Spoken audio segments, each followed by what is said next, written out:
Zanaka akonko misa 10,000 sy ray alina fototra no nivolen'ireo piasa eo anivon'ny sampandaharaha misahana ny fiompiana sy ny fambolena ary ny jono aty amin'ny faritra Atsimo andrefana. Nentina nankalazana ny andro iraisam-pirenena ho an'ny tontolo iainana ny volana 5 Jiona sy ho fankalazana ny fanatsarana ny toeram-ponena ny hazandrano. Tao amin'ny commune Belalanda no nanatanterahana izany, izay vokatry ny fiarahamiasa miaraka amin'ny ireo docteur sy ireo VOI mamelo honko eto Belalanda.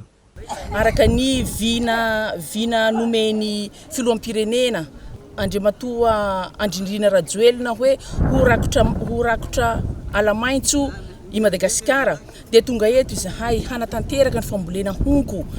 Fambolena honko ho no nisafidinay eto amin'ny commune rurale ny Belalanda, izany hoe eto Ambondrolava. Karazana konko 7 no hita eto, raha 5 izany manerantany.